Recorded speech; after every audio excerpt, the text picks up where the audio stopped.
objects in the skies that we don't know exactly what they are. We can't explain how they moved, their trajectory.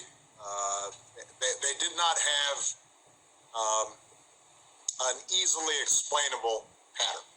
And so, I think that people still take seriously trying to investigate and figure out what that is. The truth is that we've never proved one, but there are things flying around up there that we haven't fully identified yet. And keep in mind, there are basically a billion galaxies in an ever-expanding universe. I mean, you can't even get your mind around the sheer number of things that are out there.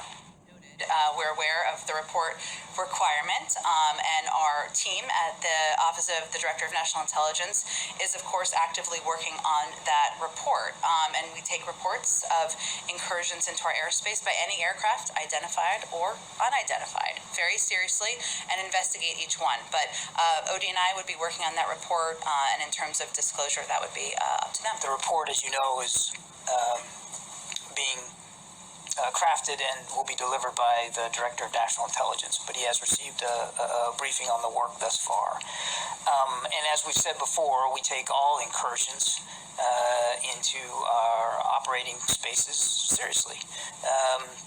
So, I mean, like everybody else here at the Defense Department, certainly we are taking the entire matter seriously as it regarding the potential for safety concerns.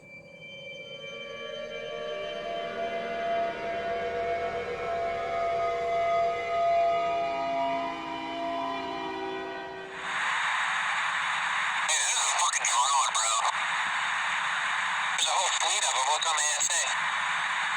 My gosh. They're all going against the wind. The wind's 120 knots from the west. Oh, big dude.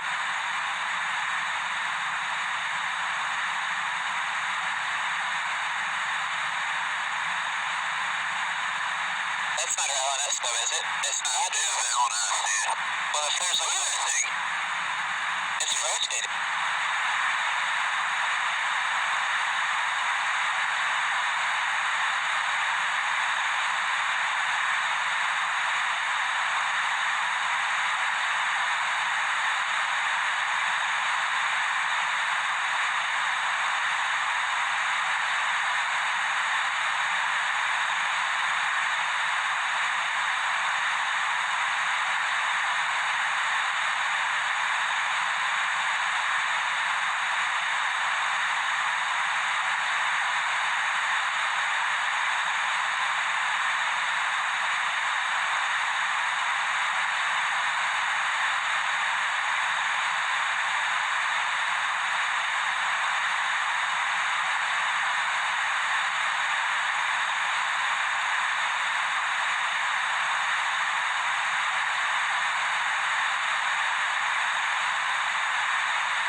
Ability to launch helo ASAP. Splashing is very rare. Got you in 3 months. Keep going, bro. So, you're making 10, so you probably bring that 35 routes. Windy as fuck outside. Sir. Yeah, that brings it. A lot of white water up there, so 6 foot swells. Whoa, it's getting close. Yeah, we have 31 knots sustained wind, topside, gust of 40. Whoa, splashed. Mark bearing a range.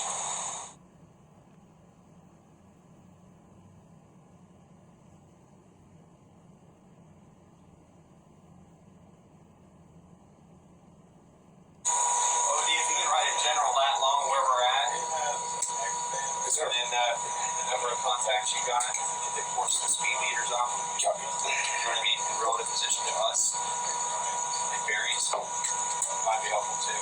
Eyes up. Eyes down. Maintain track as best you can. Track 781 just sped up to 46 knots, 50 knots, closing in. 138 knots, holy shit, like fast. That one's pretty much perfectly 000 relative, right? Yeah. 263, 83 miles, 55 knots speed. What you have seen on the TV recently on the Navy films, I had known about this in my former capacity in Intel and the Armed Services Committee, and I've talked to those pilots, and they think it's real. So I had talked to Dr. Z, about what specifically we could do from a science perspective, in addition to an intel perspective, to try to bring any additional light to this.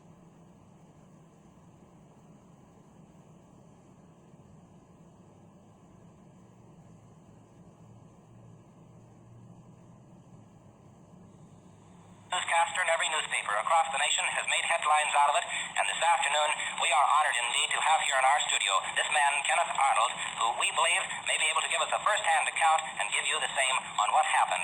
Kenneth, first of all, if you'll move up here to the microphone just a little closer, we'll ask you to just tell in your own fashion, as you told us last night in your hotel room and again this morning, what you were doing there and how this entire thing started. Go ahead, Kenneth. Well, at about 2:15, I took off from Chehalis, Washington, en route to Yakima. And of course, every time that any of us fly over the country near Mount Rainier, we spend an hour or two in search of the marine plane that's never been found that they believe is in the snow someplace southwest of that particular area. I climbed back up to 9,200 feet, and I noticed to the left of me a chain which looked to me like the tail of a Chinese kite, kind of weaving and going at a terrific speed across the face of Mount Rainier. I thought I would clock them because it was such a clear day, and I didn't know where their destination was, but due to the fact that I had Mount St. Helens and Mount Adams to clock them by, I just thought I'd see just how fast they were going, since among pilots we argue about speed so much. And they seemed to flip and flash in the sun just like a mirror. And in fact, I happened to be at an angle from the sun that seemed to hit the tops of these peculiar-looking things in such a way that it almost blinded you when you looked at them through your plexiglass windshield. And well, I just kind of forgot it then till I got down at Pendleton, and I began looking at my map and taking measurements on it. And the best calculation I could figure out, now even in spite of error, would be around 1,200 miles an hour, because making the distance from Mount Rainier to Mount Adams, and we'll say approximately 2 minutes, it's almost, it'd be around 25 miles per minute. Now, allowing for error, we can give them 3 minutes or 4 minutes to make it, and they're still going more than 800 miles an hour, and to my knowledge, there isn't anything that I read about outside of some of the German rockets that would go that fast. Well, folks, I've got some good news tonight for you. You don't have to worry any more about those flying discs. I found out it was just Bing Crosby throwing away a lot of Sinatra records.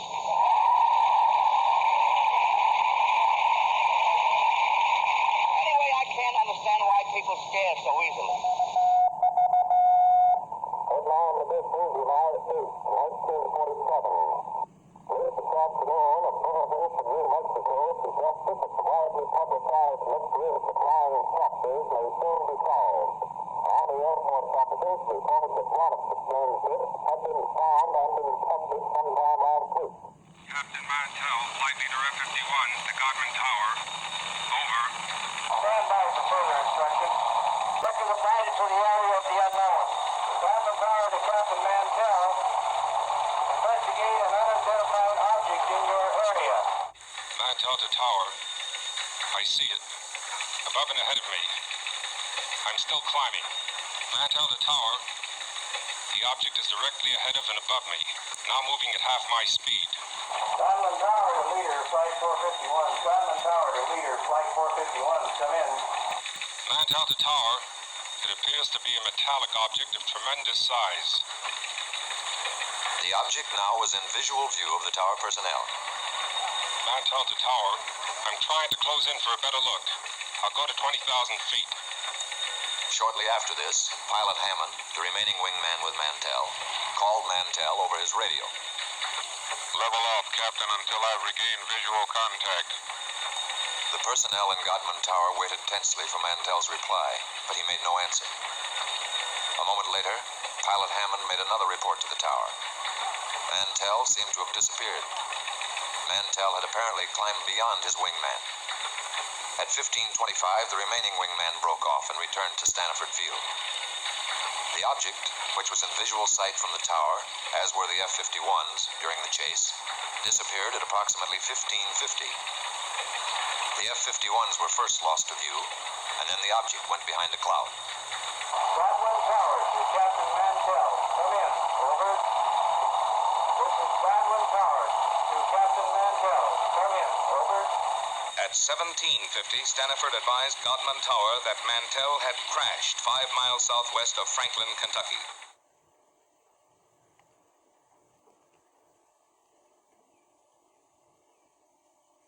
The new code name for the UFO investigative project was Blue Book. The general appointed Captain Edward J. Ruppelt of ATIC at Wright-Patterson as officer in charge of Project Blue Book.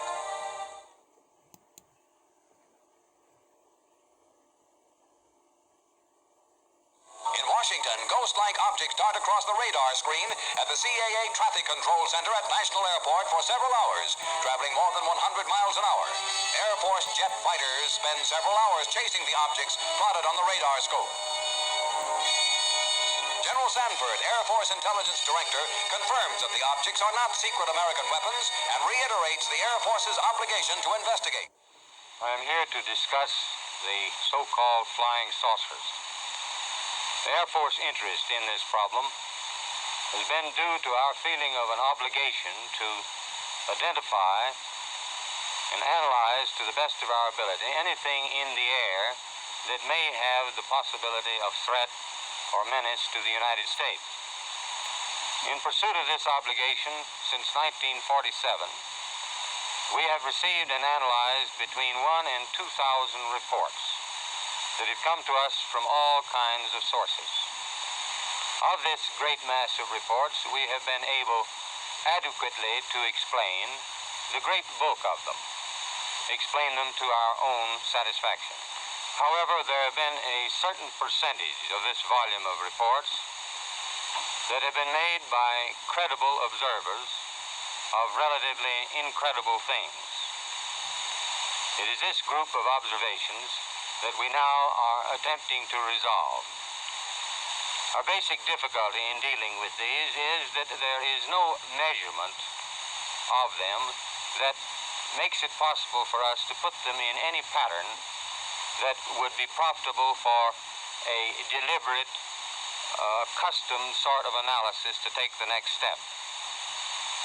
We have, as of date, come to only one firm conclusion with respect to this remaining percentage, and that is that it does not contain any pattern of purpose or of consistency that we can relate with to any conceivable threat to the United States. Major Keyhole, as author of the book Flying Saucers Are Real, what is your opinion of these new sightings of unidentified objects? With all due respect to the Air Force, I believe that some of them will prove to be of interplanetary origin. During a 3-year investigation, I found that many pilots have described objects of substance and high speed. One case, pilots reported their plane was buffeted by an object which passed them at 500 miles an hour. Obviously, this was a solid object, and I believe it was from outer space.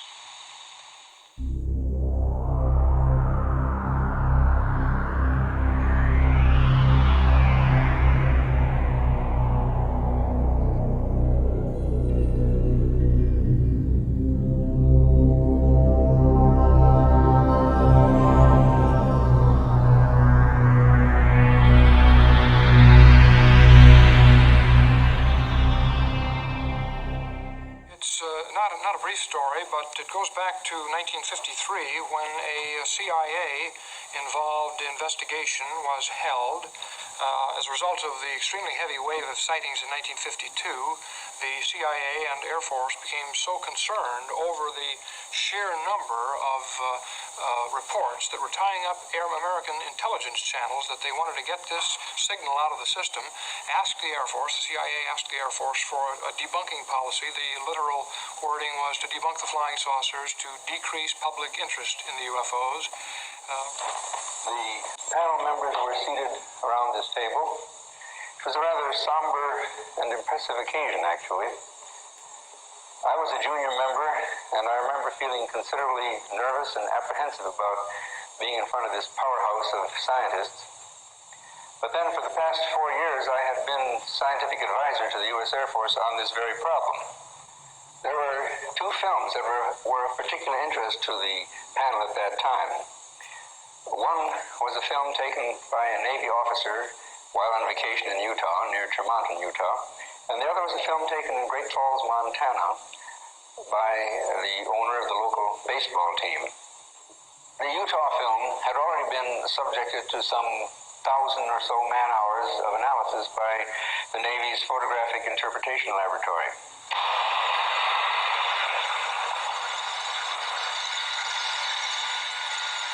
So the panel got up from their chairs and crouched around the wall to examine the films, and they asked to have the films run several times, as a matter of fact. Now, the Navy had, on the basis of their detailed analysis of the Utah films, they had concluded that the objects shown on the films could not be birds, balloons, aircraft, and so forth, but indeed that they were self-luminous, unidentified objects. Despite this conclusion, the panel rejected it and concluded that the objects were birds. They couldn't be unidentified, therefore they had to be birds. I came away from the meeting and from the room with the distinct feeling, however, that the panel had deliberately moved to debunk the whole subject and not to give it the serious scientific attention which it deserved. Astronomer Carl Sagan is consultant to a current Air Force scientific panel. Astronomer Thornton Page was on a CIA committee that investigated UFO reports in 1952. Its conclusion? No evidence of UFOs. Our panel was expected to be, and I think was, objective in its approach, and tried to evaluate all the reports without saying they're ridiculous in advance. That has been repeated quite recently, and that is a good reason for talking with Carl Sagan here, because he's in the same position that I was, being the only astronomer in a similar panel. There's not a single verified or checked out report which is at all connectable with the possibility of extraterrestrial life.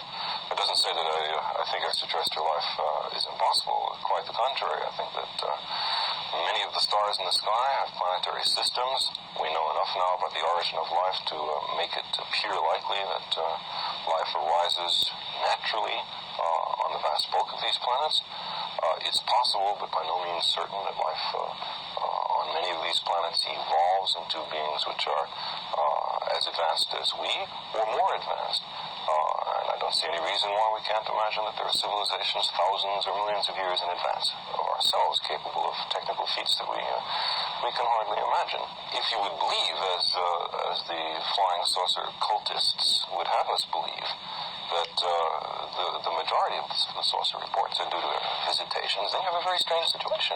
That means several spaceships are coming to the Earth over interstellar distances every day, as if all the anthropologists in the world were to converge on one of the Andaman Islands in the Indian Ocean because they just invented the fishnet there or something.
This is the Montana film, projected exactly as it was photographed.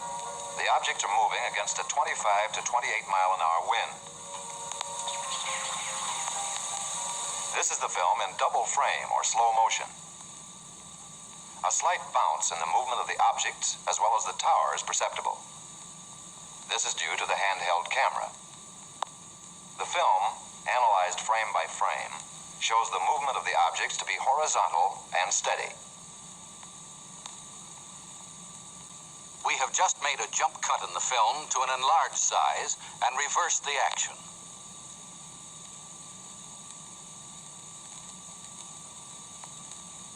You are now seeing the objects exactly as they were photographed, but from a closer perspective.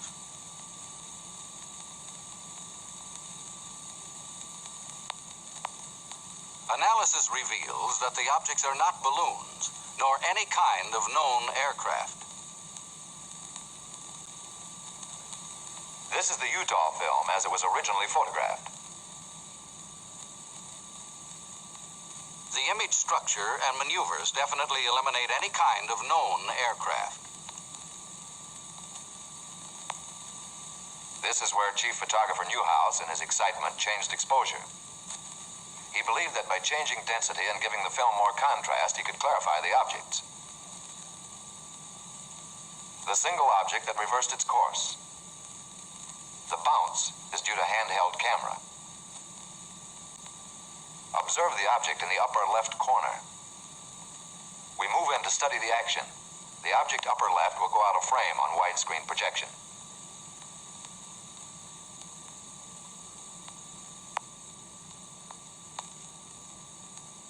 Observe the motion of the two objects upper right as we rock them back and forth.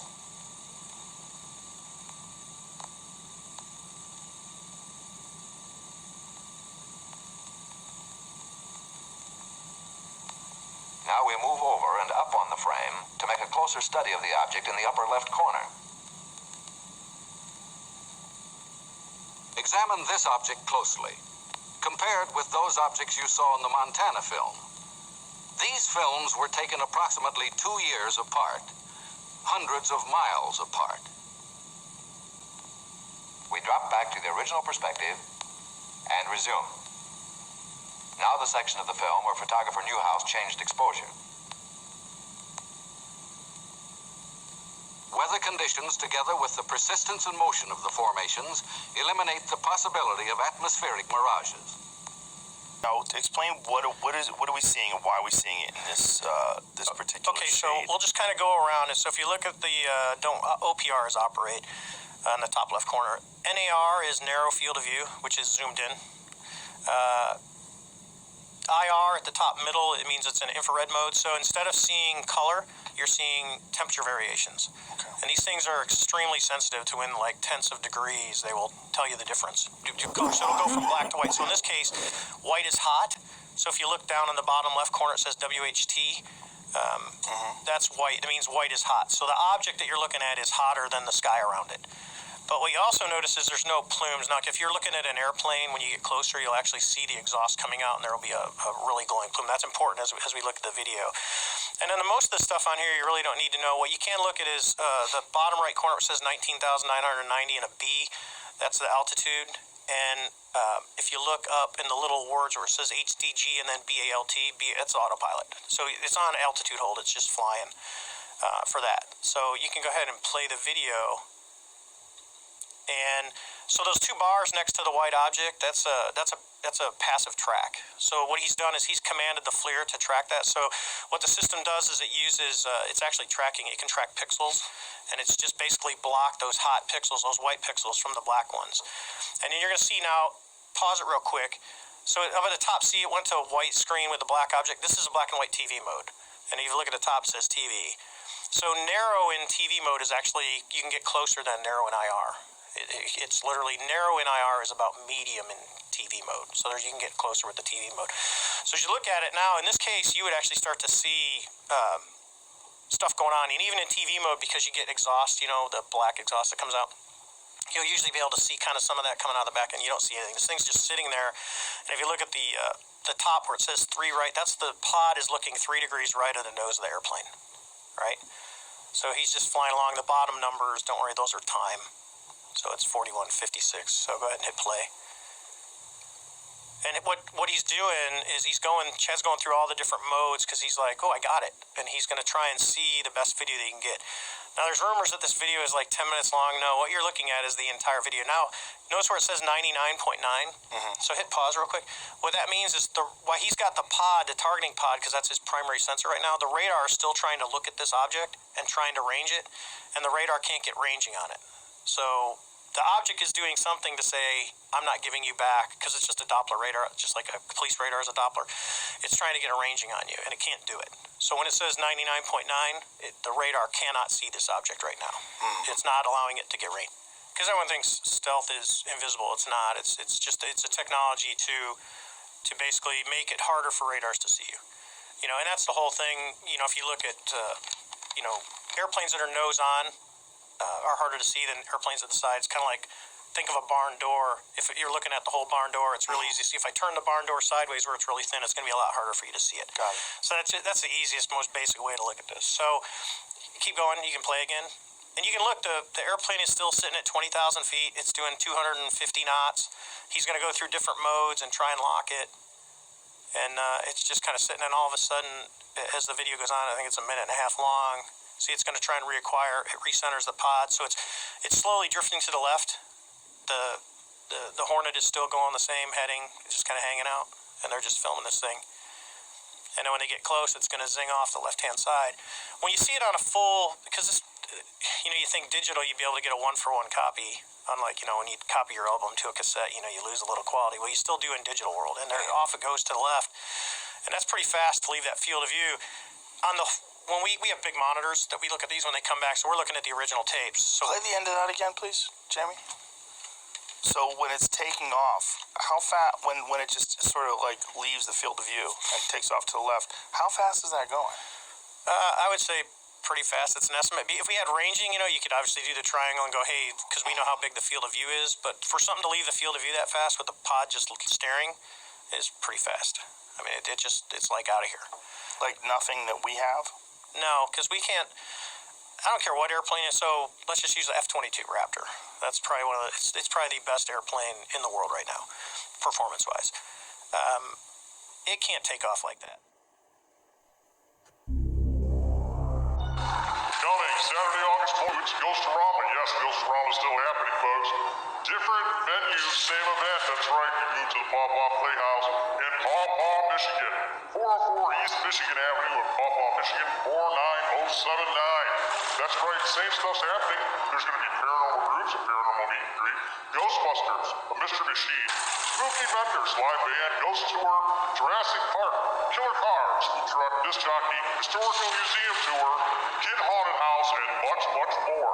It's now located at the Paw Paw Playhouse in Paw Paw, Michigan, 404 East Michigan Avenue, Paw Paw, Michigan, 49079. Don't be square. Be there Saturday, August 20th, 2022 at Ghost-O-Rama.